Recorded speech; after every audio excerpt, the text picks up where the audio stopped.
El texto en el cual hoy vamos a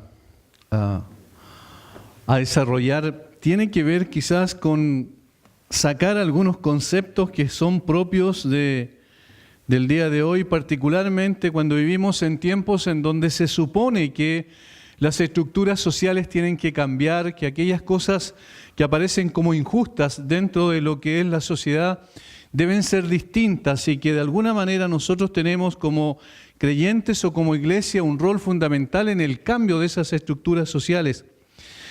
Y particularmente digo esto porque el párrafo que hoy tenemos delante de nuestros ojos nos habla de una institución que era propia de los primeros siglos y que se extendió durante mucho tiempo hasta que finalmente el siglo XIX y siglo XX, vamos a decirlo de una forma más precisa, finalmente se terminó esa institución, que es la esclavitud.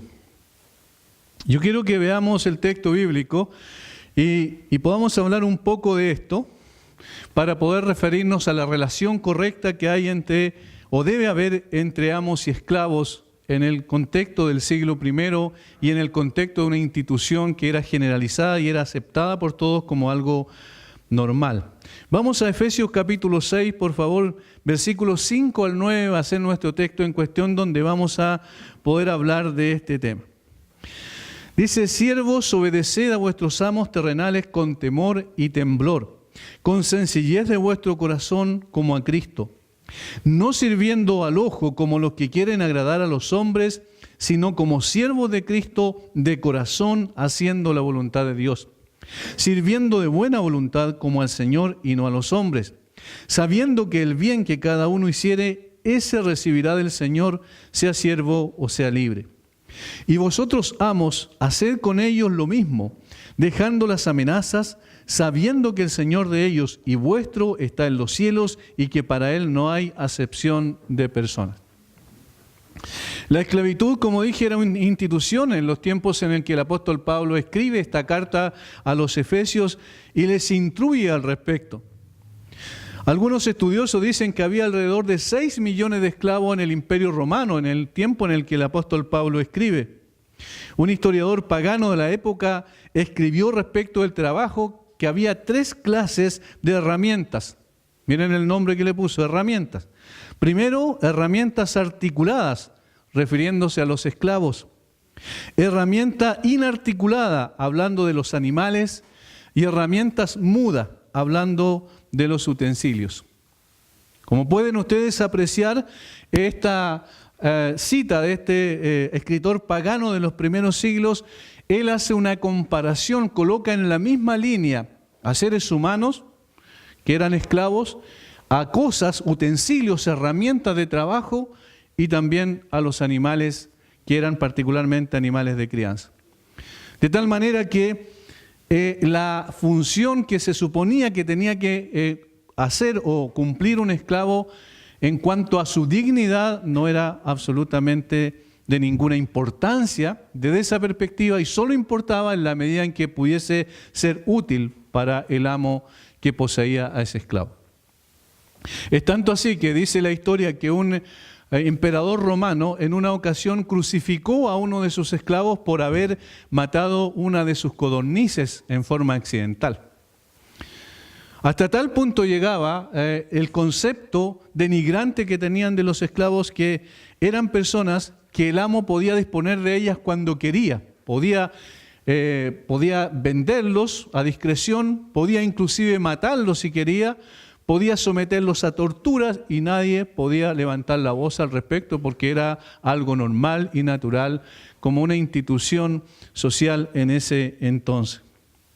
La institución de la esclavitud era parte de esas sociedades y el apóstol Pablo, cuando nosotros leemos estos versículos y cuando vemos inclusive al Señor Jesucristo cuando habla, mientras estuvo los 3 años y medio que estuvo de ministerio en la tierra aproximadamente, respecto del siervo, ahí utiliza la palabra doulos o esclavo literalmente, no habló en contra necesariamente de esta institución. Cuando nosotros vemos la forma en que la Biblia, se refiere a esto, podemos decir no puede ser. Parece un poco injusto que Dios, estando aquí en la tierra, hecho hombre, no haya hablado en contra de la institución, no haya venido a cambiar y transformar las estructuras sociales de ese entonces porque eran injustas. ¿Por qué? No se refiere precisamente el apóstol a hacer una denuncia social en relación a esto.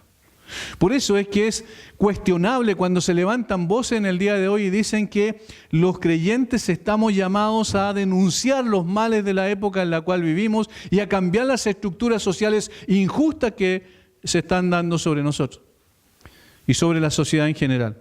Sin embargo, aquí vemos a personas inspiradas, una persona inspirada por el Espíritu Santo que no habla en contra de la esclavitud como institución, pero una cosa importante, tampoco habla a favor de ella. El Nuevo Testamento no se refiere a que la esclavitud es algo bueno y correcto, ni se refiere a que la esclavitud es algo malo y que tiene que salir de ese sistema social. ¿Por qué no? Porque al Señor no le interesa la institución, sino las personas.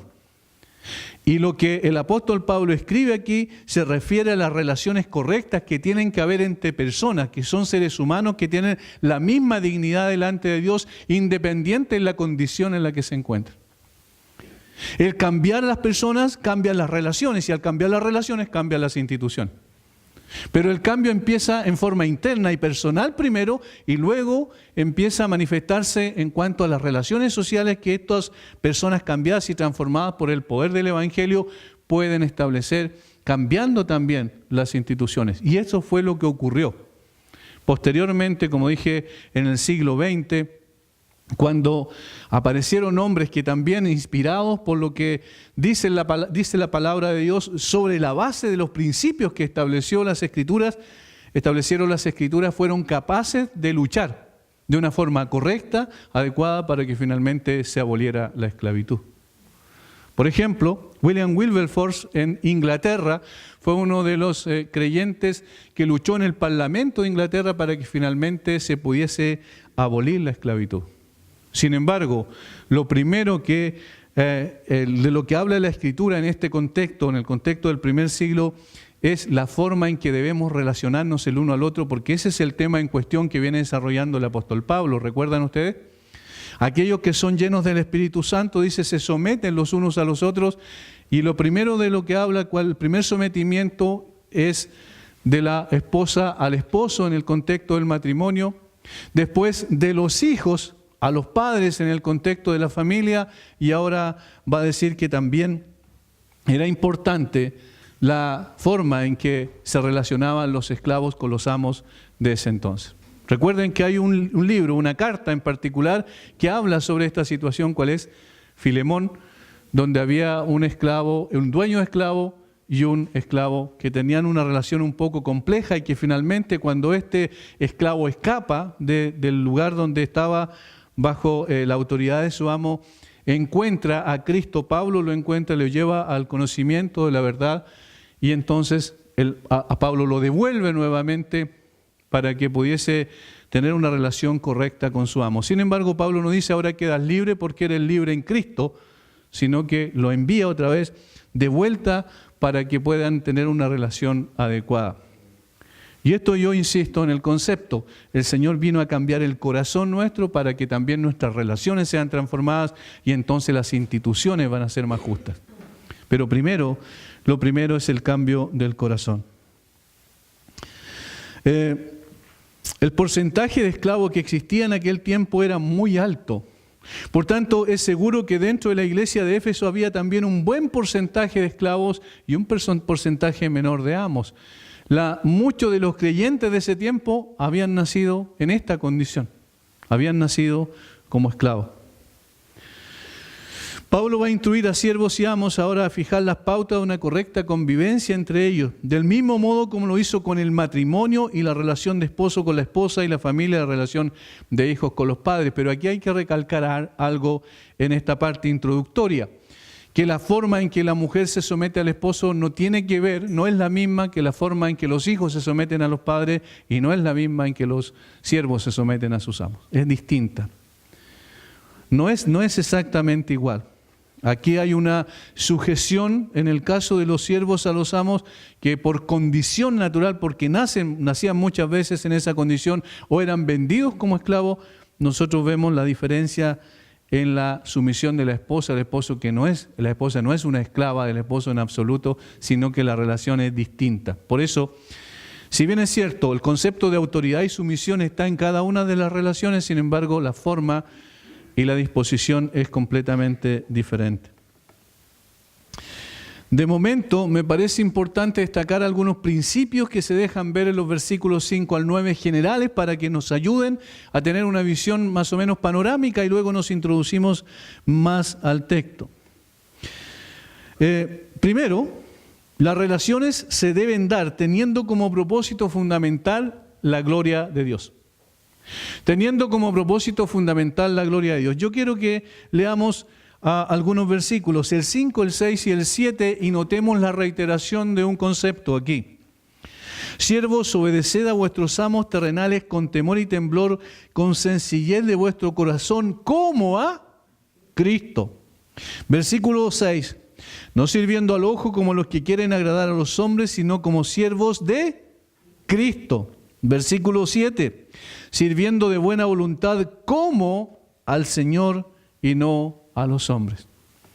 ¿Qué es lo que subyace en la actitud que debe tener el creyente? En ese sentido, el esclavo que estaba sometido a su amo. ¿Cuál debe ser la actitud que debe tener? Y debe ser una actitud donde siempre en su corazón, en sus principios, en sus propósitos, quiera en todo glorificar al Señor. Eso es lo que Pablo está diciendo. Si tú estás en la condición de esclavo, en esa condición glorifica al Señor. Si tú estás en una condición de amo, en esa condición glorifica al Señor. En cada una de las situaciones de la vida del creyente tiene que estar esto presente. Y en cada una de las relaciones también que tiene que estar esto presente. Segundo, será el Señor el encargado de evaluar y juzgar el comportamiento de cada uno en la posición en que se encuentre. El versículo 8 dice, sabiendo que el bien que cada uno hiciere, ese recibirá del Señor, sea siervo o sea libre. Independiente de la condición en la que se encuentre, tiene que haber una cosa clara en cada una de estas personas que están relacionadas mutuamente, que es que el Señor es el que va a evaluar y juzgar la actitud y la forma de comportamiento de cada uno de ellos. Y va a recibir del Señor lo que sea correcto, lo que sea adecuado, porque el Señor es juez justo. Tercero, la autoridad y la sumisión siguen siendo principios rectores de las relaciones entre siervos y amos. El concepto de autoridad una vez más está presente. El concepto de autoridad una vez más aparece con colores propios aquí. Y si el siervo tiene un correcto concepto de la autoridad respecto a su amo, y el amo tiene un concepto correcto de cómo ejerce esa autoridad, entonces las relaciones van a ser correctas y van a ser adecuadas a la vista de Dios. Cuarto, siervos y amos deben su obediencia suprema al Señor de los señores. El versículo 9 dice, y vosotros amos, haced con ellos lo mismo, dejando las amenazas, sabiendo que del Señor de ellos y vuestro está en los cielos, y que para Él no hay acepción de personas. Sabiendo que el Señor de ellos y vuestro, ¿ven? El mismo Señor es de los siervos, el mismo Señor es de los esclavos, de los amos, digo. ¿Por qué? Porque Pablo escribe en el contexto de una iglesia. Le escribe entonces a siervos creyentes y le escribe a amos creyentes. Por tanto, siervos y amos deben su obediencia suprema al Señor de los señores, y lo que ellos hagan en el desarrollo de su trabajo debe ser en función del Señor. Quinto, en el Señor todos tienen la misma dignidad. Dios no hace acepción de personas. La última frase allí dice que para Él no hay acepción de personas. El Señor no hace distinción del punto de vista de la dignidad. No es que el siervo, en el contexto en el cual el apóstol Pablo escribe, era alguien sin ninguna importancia, como lo acabamos de ver recién. Pero eso era para la mentalidad pagana, pero no para la mentalidad cristiana. La visión que tenía un creyente que era siervo, la visión que tenía un creyente que era amo, tenía que ser totalmente distinta. ¿Por qué? Porque debían entender ambos, si eran hijos de Dios y la obra del Evangelio se había hecho en sus corazones, ambos debían entender que Dios no hacía distinción de clases ni de condición. No había una condición social en que Dios considerara mejor, los amos no eran mejores que los siervos y los siervos no eran inferiores a sus amos. Dios es el que evalúa y evalúa a toda persona conforme a este principio. Ambos, no importa la condición en la que se encontraban, eran hechos a la imagen y semejanza de Dios. Por eso debían aquello, digamos en origen, a su dignidad. Estos 5 principios son importantes que los tengamos claros porque ahora los desarrolla de una forma mucho más profunda el apóstol Pablo. Ahora entonces entraremos al texto para profundizar en las relaciones entre siervos y amos. Y aquí vemos una división muy natural, muy fácil de seguir, porque los versículos 5 al 8 se refieren a la instrucción, a la exhortación a los siervos. Y el versículo 9 se refiere a la exhortación a los amos. De la misma manera como nosotros vimos en los versículos 1 al 4, que los primeros 3 versículos se refieren a los hijos, es una exhortación a los hijos, y el último versículo, el 4, en este sentido es una exhortación a los padres. Ahora los versículos 5 al 8 se refieren a los siervos y el versículo 9 a los amos. Ahora, para poder contextualizar un poquito y aplicar a lo que pasa en el día de hoy, obviamente que en el día de hoy no existe la institución de la esclavitud como tal, pero sí existe algo importante que tiene que ver con el mundo laboral. Y a eso lo podemos aplicar sin ningún tipo de problema. Interpretando que en el contexto en el que fue escrito se refería a siervos y amos, o a esclavos y amos, en el día de hoy podemos decir que esto se puede aplicar a las relaciones laborales, porque en las relaciones laborales hay empleados y hay empleadores. Y en este aspecto, entonces, tengamos presente esto en nuestra cabeza para que podamos entonces saber cómo aplicarlo a cada una de nuestras circunstancias. Lo primero, entonces, versículos 5 al 8, es una exhortación a los siervos.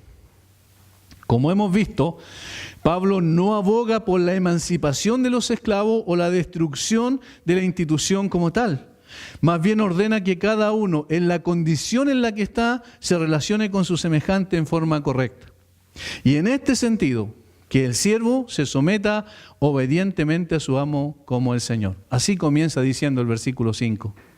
Siervos, obedeced a vuestros amos terrenales. Siervos, obedeced a vuestros amos terrenales. La palabra obediencia que se menciona allí es exactamente la misma que se menciona en el versículo 1 del capítulo 6. Hijos, obedeced en el Señor a vuestros padres. Y ahora, siervos, obedezcan a sus amos terrenales.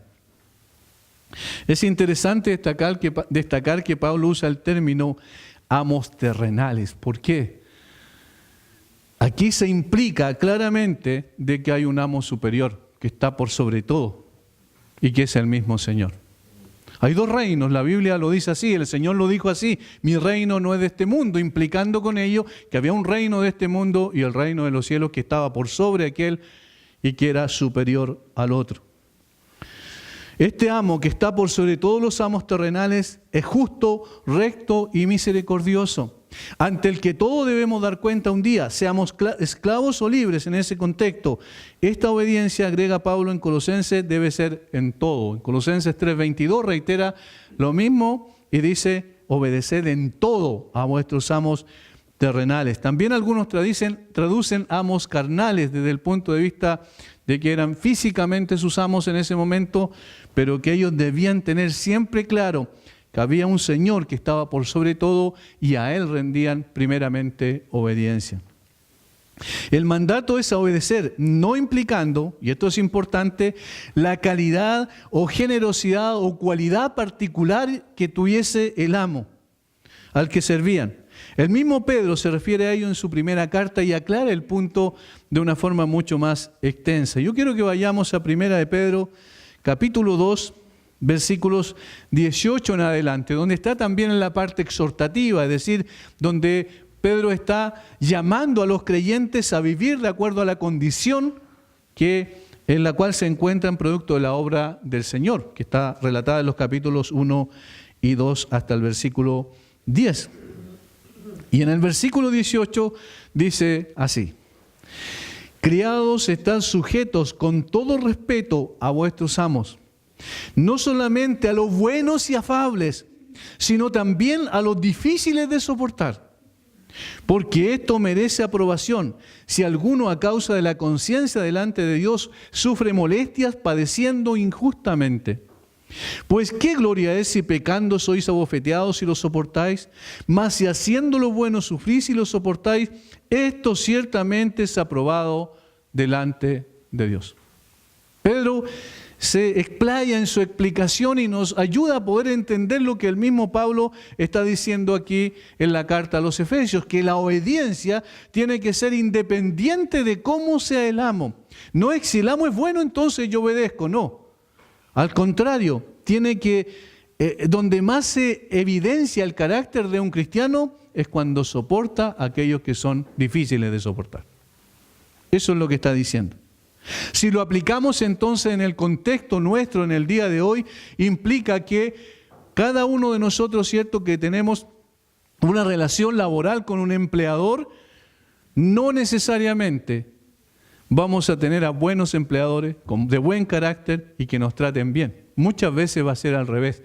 Sin embargo, ¿cómo tiene que vivir el creyente en ese contexto bajo la sumisión, bajo la autoridad de su empleador? Tiene que ser una persona que esté pensando más en cómo glorifica a su Señor, más que en cómo agrada a su amo, a su empleador terrenal en este sentido. Fíjense que Pedro aquí dice: porque esto merece aprobación si alguno a causa de la conciencia delante de Dios sufre molestias padeciendo injustamente. Uno va a tener en esta tierra y en el contexto del carácter de personas no regeneradas, con toda seguridad va a tener a empleadores que no sean los mejores. Va a tener relaciones laborales que no son las ideales.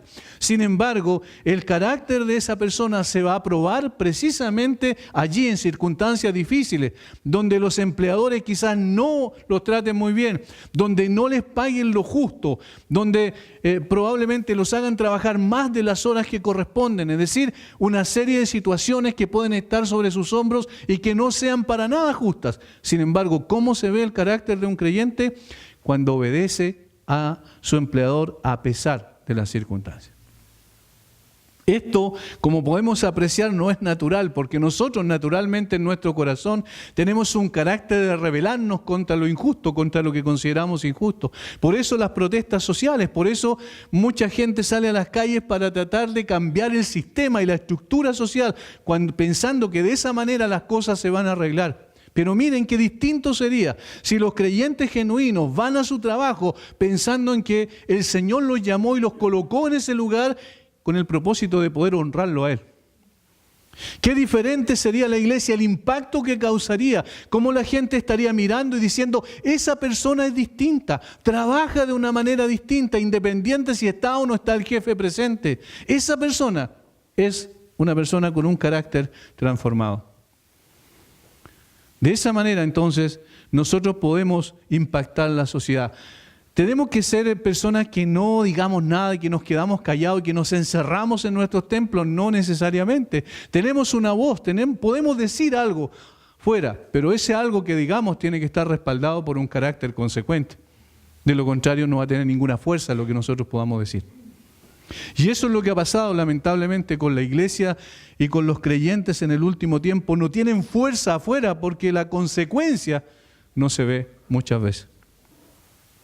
Pedro dice: pues qué gloria es si pecando sois abofeteados y lo soportáis. No tiene ninguna gracia eso, porque obviamente es consecuencia del pecado.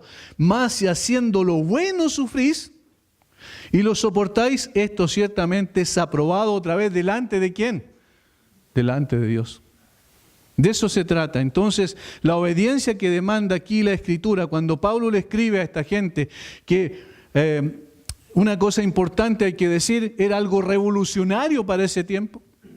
Cuando los efesios estaban escuchando la primera vez que llegó la carta y se leyó seguramente en la iglesia de Éfeso y posteriormente se trasladó a las otras iglesias que estaban circundantes en el Asia Menor, probablemente la primera vez que la leyeron ellos quedaron con la boca abierta porque nunca habían escuchado algo de esta magnitud, considerando el hecho de que las personas normalmente vivían de una manera totalmente distinta. Cuando alguien estaba allí seguramente sabiendo que su amo era alguien terrible, que lo sometía, que lo trataba mal, y en ese contexto Pablo dice: siervos, obedeced a vuestros amos. Imagínense lo que tiene que haber sido para esa persona. Y el Evangelio tiene este carácter, el Evangelio es revolucionario, porque cuando cambia el corazón de alguien, cambia completamente, en forma integral la persona. Y eso es lo que nosotros tenemos que entender. No se trata del cumplimiento de una serie de rituales aquí en la iglesia, en este templo o en cualquier templo, en un lugar así como este, sino que se trata de una vivencia, de una consecuencia. Nuestras relaciones cambian porque Dios nos ha cambiado. Ese es el sentido. Y esto, lo primero que dice, tiene que ver con la obediencia. Primero, con temor y temblor. Con temor y temblor. Nosotros a simple vista podemos decir, claro, era lógico porque los amos eran personas fuertes, personas que tenían autoridad, que tenían la capacidad para someter inclusive a la fuerza a sus siervos, pero no se trata de temor y temblor respecto de ellos. Si lo vemos contextualmente, esta misma frase aparece en otros textos bíblicos y allí nos va a aclarar a qué se está refiriendo. Filipenses 2:12. Por tanto, amados míos, como siempre habéis obedecido, no como en mi presencia solamente, sino mucho más ahora en mi ausencia, ocupaos en vuestra salvación con temor y temblor. ¿Temor y temblor a quién? Se refiere a la relación primaria y principal, fundamental que tiene un creyente, que es con Dios. De la relación con Dios se derivan todas las demás relaciones. Primero en la relación vertical y luego en la relación horizontal con otras personas. Entonces, cuando Pablo aquí está diciendo que en realidad deben obedecer a sus amos con temor y temblor, no tiene que ver con aquellos, ¿verdad?, con aquellos que eran sus amos circunstancialmente en esta tierra, sino que se refiere con temor y temblor delante de Dios. Pablo lo corrobora él mismo con su propia vida en 1 Corintios capítulo 2, versículo 3, cuando dice que llega a los Corintios a predicar la cruz de Cristo, lo hace de esta manera. Versículo 3, y estuve entre vosotros con debilidad y mucho temor y temblor. Pero temor y temblor, ¿a quién le tenía el apóstol Pablo? ¿A los corintios? En absoluto. Temor y temblor a lo que le iban a decir, a cómo lo iban a recibir, que a lo mejor lo podían rechazar, que a lo mejor lo podían apedrear, como lo hicieron en un lugar, en una circunstancia específica. No, Pablo no tenía ese temor a los hombres. Como alguien bien dijo, si temes a Dios no tienes que temer a los hombres. Si temes a los hombres, entonces quiere decir que no temes a Dios. No, temor y temblor, la forma en que debía ser esta obediencia se refiere específicamente, esta construcción gramatical nos ayuda a entender que se refiere a Dios. Y miren lo que tenía que haber entonces en el siervo, qué es lo que estaba primero en su conciencia, en sus pensamientos. Debía estar Dios primero. La relación con Dios es la que conducía al resto de las relaciones. De tal manera que Pablo no está enseñando que los siervos deben actuar motivados por el temor a los amos terrenales, sino al Señor. Temor y temblor indican un celo santo al hacer el trabajo que les compete, con la finalidad de que el nombre del Señor no sea menospreciado debido a la negligencia del esclavo creyente. Este tiene que tener un celo santo, tiene que estar motivado, tiene que estar guiado, tiene que estar impulsado por la gloria de su Señor. Y entonces va a hacer el trabajo, va a obedecer a su amo. En este caso particular, en el nuestro, va a obedecer a su empleador, va a obedecer a la autoridad que tiene sobre sí, no por temor a él, sino por temor al Señor. Un temor de reverencia, de respeto y una iniciativa en su corazón de poder honrar a su Señor porque para él vive. Esta era la razón por la que Pablo llegó a Corinto para predicar no con palabras persuasivas de humana sabiduría.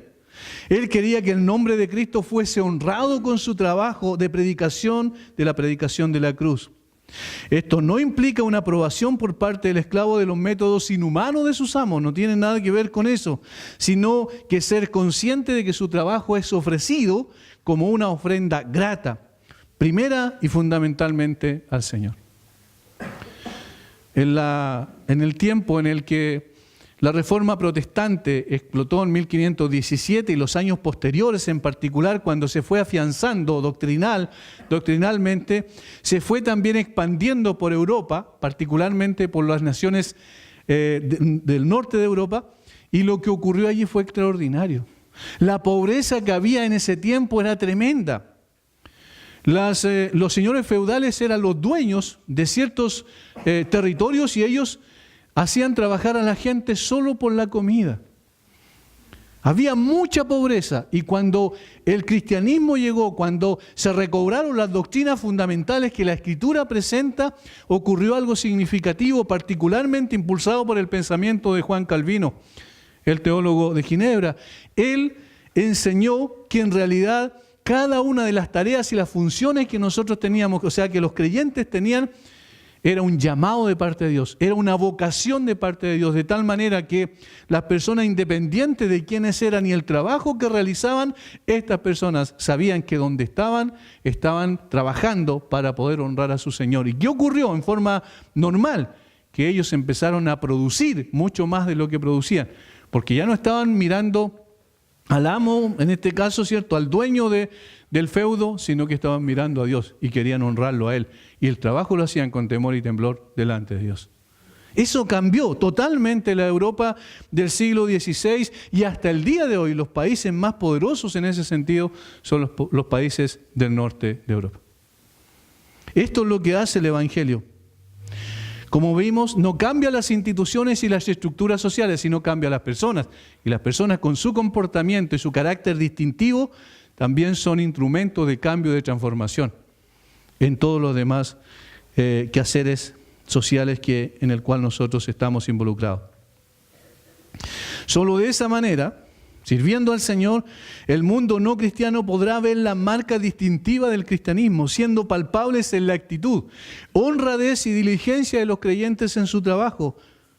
Tenían que mostrar quiénes eran, que habían sido modificadas su manera de pensar, que tenían una cosmovisión distinta de la vida, que interpretaban las cosas en una forma distintiva y que eso les daba la posibilidad de poder entonces honrar a su Señor a través de un trabajo correcto, un trabajo adecuado, independiente de la visión que tuviese el empleador o el amo en este caso específico. Sin embargo, también estaban llamados a hacerlo con una segunda característica, con sencillez de corazón. Con sencillez de corazón. Esto significa sin dobles intenciones. Cuando la Biblia utiliza la palabra sencillez de corazón, la frase sencillez de corazón se está refiriendo principalmente a que no tiene dobles intenciones, es decir, una motivación A y una actitud B, o sea, una conducta B. No, sino que la conducta y la motivación tienen un mismo sentido. No es una persona hipócrita que sirve solamente para poder mostrar a los demás que él es mejor que los otros, o que quiere agradar más a su amo, o que quiere lograr alguna cosa importante, algún ascenso importante en su trabajo. No, él está motivado por honrar a su Señor y lo hace en forma transparente. Es una persona confiable, alguien que tiene una sencillez de corazón. Sinceridad y transparencia, de tal manera que la actitud debe ser consistente con la acción. En palabras de mi profesor de Instituto Bíblico que escribió un comentario de Efesios que se llama Cliff Truman, él decía lo siguiente: la conformidad externa debe ser paralela a una sinceridad interna. La conformidad externa debe ser paralela a una sinceridad interna. ¿Por qué? Porque el Señor evalúa no solo la acción, sino también la motivación. Y recuerden que cuando estamos trabajando, cuando estamos en el mundo laboral, nosotros estamos trabajando para Dios, principal y esencialmente. y circunstancialmente para un empleador, pero estamos trabajando primeramente para Dios. Y entonces el Señor está evaluando la motivación que nosotros tenemos en nuestro corazón. ¿Qué dice el rey David? En Primera de Crónicas, capítulo 29, en esa gran oración de exaltación que hizo, de reconocimiento de la grandeza y el poder de Dios, de que Él era el dueño de todas las cosas, de que Él era el Señor de los señores. ¿Qué es lo que Él dice en el versículo 17 específicamente? Que Él sabía, que conocía, porque tenía una relación profunda con Dios y sabía que Dios tenía este conocimiento. Él dice: yo sé, Dios mío, que tú escudriñas los corazones y que la rectitud te agrada. Por eso yo, con rectitud de mi corazón, voluntariamente te he ofrecido todo esto. Y ahora he visto con alegría que tu pueblo reunido aquí ahora ha dado para ti espontáneamente. Yo sé, Dios mío, que tú escudriñas los corazones y que la rectitud te agrada. Por eso yo, con rectitud de mi corazón, te he ofrecido esto. Primera de Crónicas, capítulo 29, versículo 17. David está diciendo con esto que él conoce al Señor y que su interés principal es poder ser transparente, porque independiente de que podamos quizás engañar a otras personas que no pueden conocer las intenciones de nuestro corazón, a Dios no lo podemos engañar. Hay una actitud correcta que debe tener todo trabajador creyente, toda persona que se relacione con un empleador tiene que tener esta actitud. Pero lo que nosotros tenemos en el día de hoy es totalmente distinto en la sociedad, porque cualquier persona que sufre bajo la actitud injusta de un empleador es una persona que se levanta y se rebela contra eso. Pero el creyente genuino no hace eso. El creyente genuino simplemente trabaja buscando honrar a su Señor y lo hace con sencillez de corazón, con transparencia, motivado correctamente. No solo realizar correctamente el trabajo con diligencia y honradez y rectitud, sino también con la intención correcta. Por eso es que Pablo continúa diciendo, como a Cristo, en el entendido que se está haciendo para Cristo y no para los hombres. Por eso yo decía al principio, en estos principios que nosotros mencionamos, valga la redundancia, estos 5 principios que mencionamos, esto tiene que ver con, primeramente, Dios está en la mente y el corazón del creyente que sirve como empleado. Primeramente, Dios está en su corazón. Él quiere agradar a su Señor y lo hace con temor y temblor delante de Él y lo hace con sencillez de corazón, es decir, sin dobleces, con transparencia. No solo hace lo correcto, sino está motivado por lo correcto. En tercer lugar, ¿cómo obedece? Versículo 6. No sirviendo al ojo como los que quieren agradar a los hombres, sino como siervos de Cristo, de corazón haciendo la voluntad de Dios. Fíjense cómo va increciendo, como dicen los músicos cuando hablan de la música, ¿cierto? Como va llegando a su clímax. Miren cómo lo podemos apreciar ahí. Dice, lo primero, con temor y temblor, obviamente delante de Dios, con sencillez de corazón en el sentido de transparencia, como lo vimos recién, que la motivación y la acción sean consecuentes delante de Dios, y ahora dice, como siervo de Dios. Esto es lo tercero, como siervo de Cristo. Pero nosotros a veces pensamos que siervo de Cristo solamente es una persona que está frente a una iglesia. Pensamos que siervo de Cristo significa que podemos quizás coordinar, dirigir, predicar, y no tiene nada que ver con eso, porque eso es parte del servicio a Dios. Pero el servicio a Dios, hermanos, también está en su trabajo. Recordemos que no existe una división entre vida secular y vida espiritual. La vida del creyente es espiritual y donde sea que se encuentre es lo mismo. Como bien decía el pastor Miguel Núñez, el evangelio tiene que ser tu piel y no tu uniforme. Es decir, cuando tú estás trabajando, tú eres primariamente un creyente, un hijo de Dios y un siervo de Dios que está realizando una labor y una tarea para el Señor. Como siervo de Cristo, dice el apóstol Pablo, como siervo de Cristo. Esto debe estar en nuestra motivación más profunda. Lo primero que dice es que negativamente lo menciona no sirviendo al ojo. Existe un refrán que reza: al ojo del amo engorda el buey, ¿cierto? Ese es el refrán, ¿verdad? No voy a estar como el Chavo después diciendo una cosa y no era eso. Pero el refrán: al ojo del amo engorda el buey. ¿Qué ocurre? ¿Qué pasa si nosotros hacemos solamente una prueba? ¿Qué ocurre cuando, si pudiéramos grabar una oficina grande donde hay muchas personas trabajando, qué pasa cuando no está el jefe? ¿Qué ocurre cuando no está el jefe? Cada uno hace lo que bien le parece, pero no el trabajo que debía hacer. Al ojo del buey, al ojo del amo, engorda el buey. Hay otro dicho popular, ¿verdad? Que cuando el gato sale, los ratones hacen fiesta, ¿verdad? Y estas son formas de decir cosas que en realidad están arraigadas en la sociedad y están arraigadas en la actitud de las personas. Pero hermanos, miren lo que dice aquí. La actitud correcta de un creyente es no sirviendo al ojo. ¿Qué está diciendo? No sirviendo porque el amo está mirando, o el empleador en este caso, ¿cierto? En el contexto nuestro hoy está mirando. El creyente no ha de trabajar si su empleador está presente y vigilando solamente, sino en toda circunstancia. ¿Por qué? Y aquí está el siervo de Cristo, porque lo que está haciendo allí es sirviendo a Cristo. Y Cristo está presente en todo momento. No hay un momento en que Él no esté presente. En otras palabras, no se debe buscar agradar a los hombres y lograr ciertos beneficios con esa actitud. Pero si el jefe me ve haciendo esto, entonces el jefe me va a promover en mi trabajo. No tiene nada que ver. Hermano, eso es un concepto egoísta. Cuando yo entiendo que el Señor me puso en un trabajo determinado, independiente de cuál sea el trabajo, porque Él quiere ser glorificado a través de lo que yo hago, entonces a mí no me importa ganar cosas para mí, sino que mi intención principal es que Él sea honrado. Y entonces lo otro viene como consecuencia. Y a veces no viene, y eso hay que tenerlo claro, porque el jefe está más preocupado de otras cosas y entonces a veces se preocupa más de, como una especie de juego político, ¿verdad?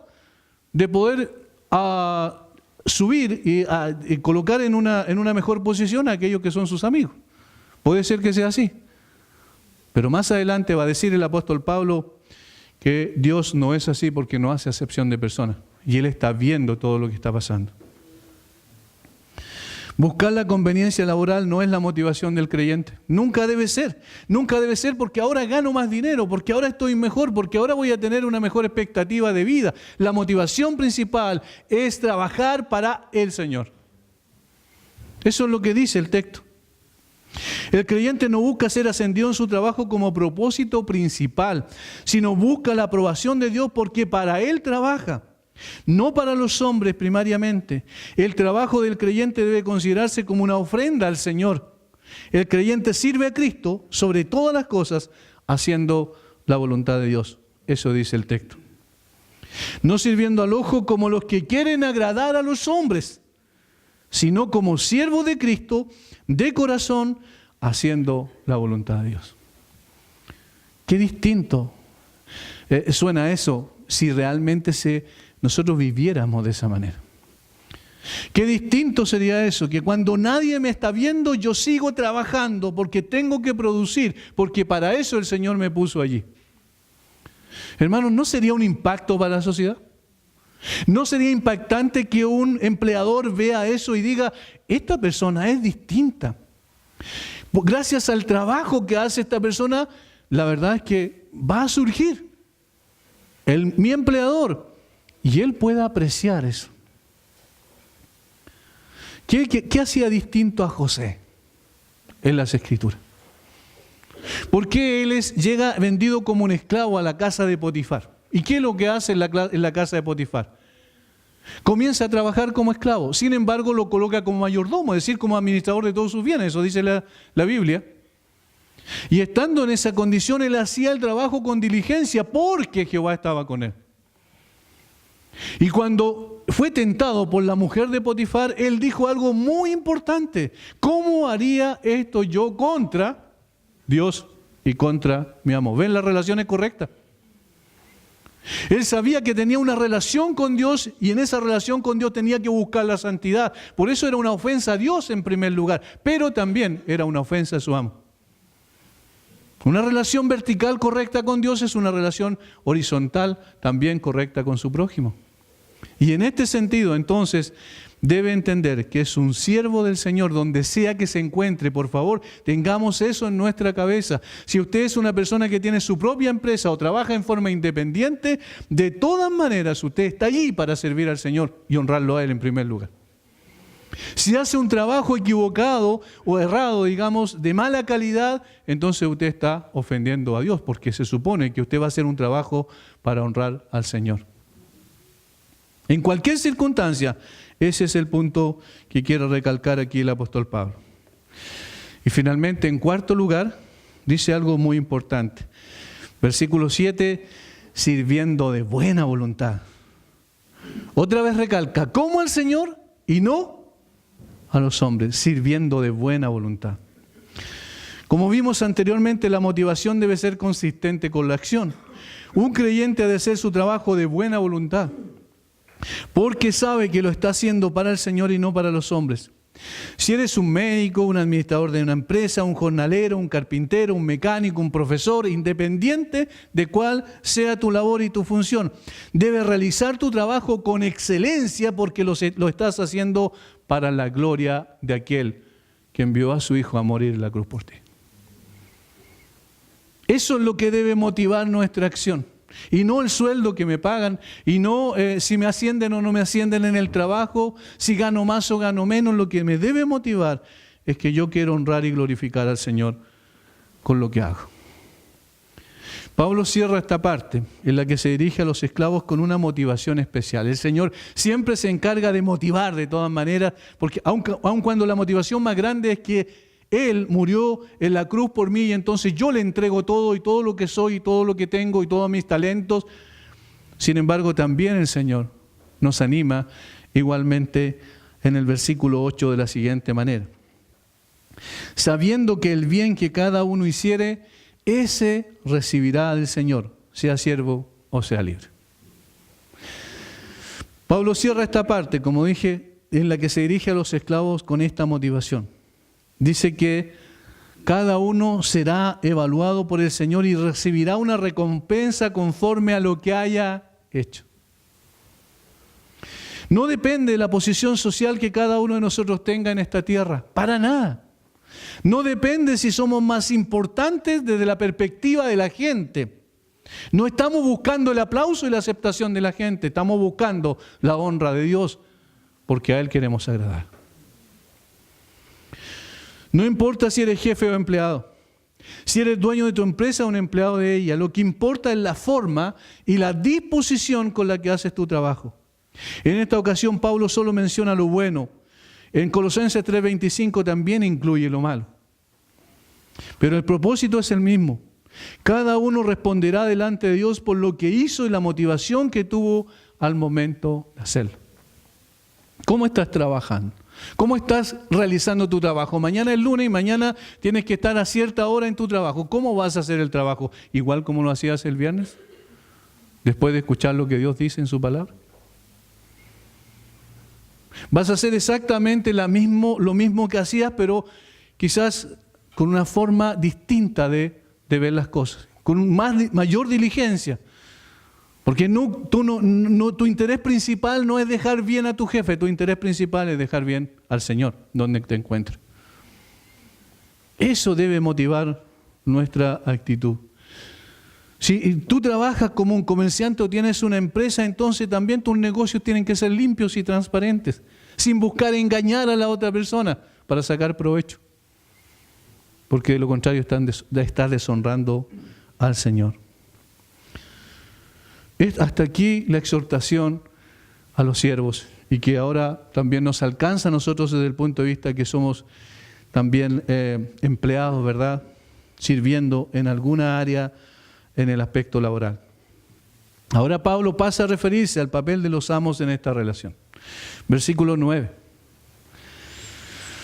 Y vosotros, amos, haced con ellos lo mismo, dejando las amenazas, sabiendo que el Señor de ellos y vuestro está en los cielos y que para Él no hay acepción de personas. Mírenlo, la verdad es que nosotros no alcanzamos a ver lo fuerte que es esta exhortación. Recuerden que los amos en ese entonces tenían autoridad absoluta sobre la vida y la muerte de sus siervos. Y Pablo le dice, cuidado la manera en que ustedes tratan a sus siervos. Le habla obviamente a amos creyentes. Los dueños de esclavos, que seguramente eran muy inferiores en número, dentro de la iglesia me refiero, él está preocupado para que también su relación con sus siervos sea distinta. Ya instruyó en una forma más extensiva probablemente a los siervos porque eran la mayoría dentro de las iglesias, pero ahora también tiene algo que decir respecto a los amos. Dicha exhortación enfatiza al menos 3 cosas importantes en la actitud que los amos debieran practicar en el momento de relacionarse con sus siervos o esclavos. Primero le dice, versículo 9, y vosotros, amos, haced con ellos lo mismo. ¿A qué se está refiriendo? Haced con ellos lo mismo. Esto significa que del mismo modo como los esclavos trabajarán para promover el bienestar de los negocios de su amo porque están trabajando para el Señor, los amos también se preocupen por el bienestar de sus esclavos. Y ya no los van a tratar igual. ¿Por qué? Porque son personas regeneradas, porque tienen un carácter distinto. Y entonces cuando tengan que tratar a sus esclavos, a sus siervos en ese contexto del primer siglo, ellos iban a tener una forma distinta porque conocían a un Dios que es justo, bueno y misericordioso. Y entonces iban a plasmar en la práctica, ¿qué cosa? Esas características. No era solo una cuestión de conocimiento, sino que era un asunto de práctica, de vivencia. En Colosenses 4:1, el apóstol Pablo agrega otras cosas que son interesantes y que se refieren obviamente a este concepto amplio, haciendo con ellos lo mismo. Colosenses 4:1, amos, haced lo que es justo y recto con vuestros siervos. Hacer lo que es justo y recto. ¿Y qué es lo que era justo y recto? El Señor era justo y recto. De tal manera que ellos tenían que reflejar el carácter de su Señor en el trato con sus siervos. Si aquí hay personas que tienen a empleados a cargo, tengan cuidado. No pueden aprovecharse de ellos porque eso sería injusto y no recto. Sería lo contrario a lo que dice la Escritura. Hermano, todo lo que nosotros hacemos en la exhortación de poner en práctica lo que el Señor nos ha enseñado tiene que ver con el carácter de Jesucristo. Tienen que ver con plasmar en los hechos, en la práctica, que somos distintos porque el Señor está obrando en nuestra vida. Porque el Espíritu Santo está en nosotros y nos está moldeando de tal manera que ahora nosotros actuamos con las demás personas y en las relaciones interpersonales tratamos de reflejar el carácter de nuestro Señor. Justo y recto es que los siervos cuenten, por ejemplo, en términos prácticos, los empleados con las condiciones mejores para desarrollar su trabajo. Justo y recto es que se les trate con dignidad y respeto, lo que era totalmente ajeno en ese sentido, en el contexto en el cual se escriben estas palabras. Que se les valore y recompense su trabajo como corresponde.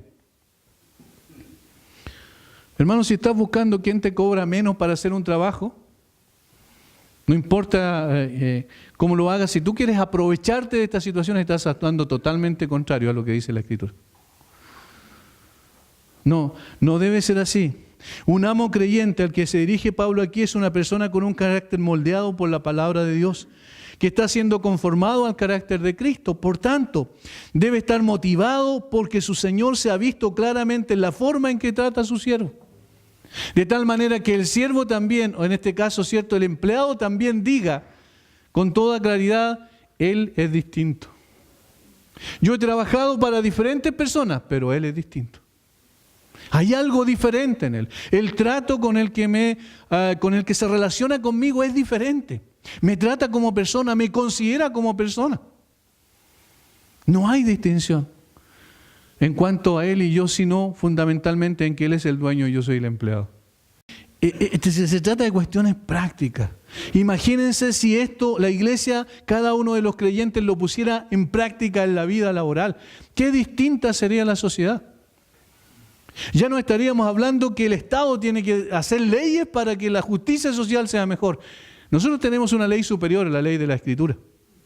Y si vivimos conforme a ella, la sociedad va a ser distinta. ¿Cuántos creyentes somos en Chile? No sabemos porque las estadísticas son mentirosas, ¿cierto? Pero vamos a suponer que hay 1 millón de creyentes. Imagínense el impacto que haría 1 millón de creyentes en 17 millones de personas, si realmente viviéramos la Biblia.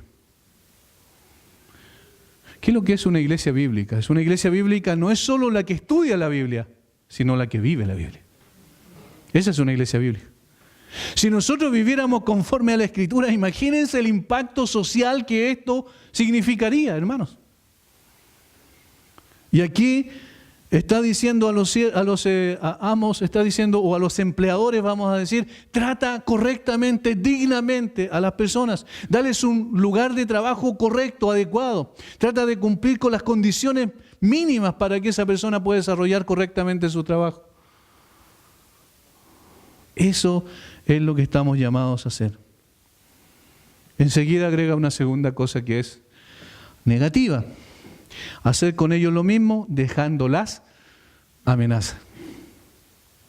Normalmente, ¿cómo funcionaba la sociedad en ese tiempo en cuanto a las relaciones de siervos y amos? A través de la amenaza. Sin embargo, cuando ya llegaste a Cristo, cuando un amo, un dueño de esclavos llegó a Cristo, ya la forma de pensar de él era distinta. Y ya la amenaza no debía ser la norma para motivar el trabajo del siervo del empleado.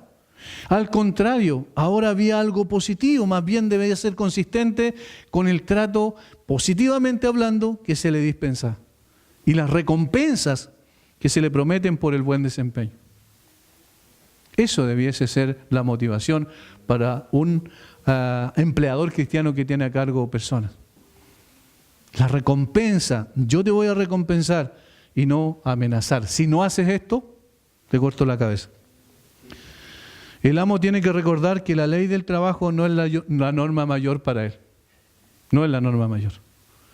La ley superior del juez divino es su norma. Las Escrituras, la palabra de Dios. Si ama realmente la palabra de Dios, si quiere vivir en función de las Escrituras, entonces eso se constituye en su verdadera constitución. En el día de hoy en Chile se está propugnando para cambiar la Constitución. Hermanos, no hay que ser muy inteligente para saber que un cambio en la Constitución no va a cambiar el corazón de nadie. El problema no está en las estructuras institucionales. El problema no está en las estructuras de un país como el nuestro. El problema está en el corazón de la gente. Y si los creyentes de verdad, Cristo ha venido a nuestra vida y el Espíritu Santo ha venido a morar y nos está transformando, entonces nosotros vamos a ser un agente de cambio positivo en la sociedad, siempre y cuando actuemos según la voluntad de Dios revelada en su palabra. Y en tercer lugar, y esto es la conclusión ya, sabiendo, o sea, ustedes tienen conocimiento, que el Señor de ellos y vuestro está en los cielos y que para Él no hay acepción de personas. Noten lo que dice, sabiendo que el Señor de ellos, siervos, y vuestro amo, está en los cielos. ¿Ven qué es lo que guía qué es lo que motiva las relaciones interpersonales? El Señor. El Señor de ellos y vuestros. El Señor de los siervos es exactamente el mismo Señor de los amos. No hay diferencia. No hay diferencia. Entonces lo tercero es consciente que Dios es el juez supremo. Y que Él no hace acepción de personas. Para Dios no es más digno el amo que el siervo, el empleador que el empleado. Para Él son todos iguales, con funciones distintas nada más. Nada más que eso. Miren, es una tremenda conclusión. Sabiendo que el Señor de ellos y vuestros está en los cielos, es decir, es superior, el verdadero amo que ustedes tienen está en los cielos, y que para Él no hay acepción de personas. Cuando nosotros entendemos que en el momento en que nos constituimos en hijo de Dios, llegamos también entonces a constituir o a ser parte constitutiva del reino de los cielos, entonces nuestro Rey está en los cielos. Y a Él debemos obediencia. Y el trabajo que hagamos en la tierra tenemos que hacerlo pensando en Él y en su gloria. Y la forma en que nos tratamos el uno al otro tenemos que pensar en cómo Dios nos trataría a nosotros. Esa es la manera de vivir correctamente. Hermanos, ¿han visto que la palabra de Dios es práctica? No se trata de traer y hacer un instituto teológico acá simplemente de conocimiento intelectual, sino se trata de que nuestras vidas sean transformadas. Y cuando nuestras vidas son transformadas, eso no se ve aquí, se ve en la práctica, afuera, cuando estamos trabajando, cuando estamos laborando, sirviendo al Señor, independiente si está o no está ahí el dueño o el empleador. Estamos buscando la honra del Señor. Eso debe estar en nuestro corazón como prioridad número 1, porque Él es el juez de todo y está sobre todos. Y quiere, entonces, que vivamos conforme a su forma de pensar. No busquemos cambiar las estructuras sociales. Cambiemos nosotros y entonces las estructuras sociales van a caer por su propio peso. Necesitamos vivir para Dios y no para los hombres. Padre, una vez más te damos gracias, te alabamos, Señor, por tu palabra, por la claridad de ella, por lo significativo de ella, por lo práctico de ella, Señor. Te alabamos a ti por eso. No se trata de acumular una serie de conocimientos nada más, se trata de vivir. Y esa vivencia es la que nosotros estamos en deuda probablemente. Necesitamos cambios y transformaciones profundas de nuestro carácter espiritual para que seamos empleados o empleadores, podamos, Señor, estar buscando la honra tuya, la gloria tuya, la alabanza tuya. Padre, enséñanos a vivir para ti. Enséñanos, Señor, a mostrarte a ti en todas partes, donde sea que nos encontremos. Y en cualquiera de las relaciones que tengamos, tú seas principal en nuestra motivación. Padre, gracias por este tiempo, gracias por tu palabra preciosa. Te alabamos en el nombre de Jesús. Amén.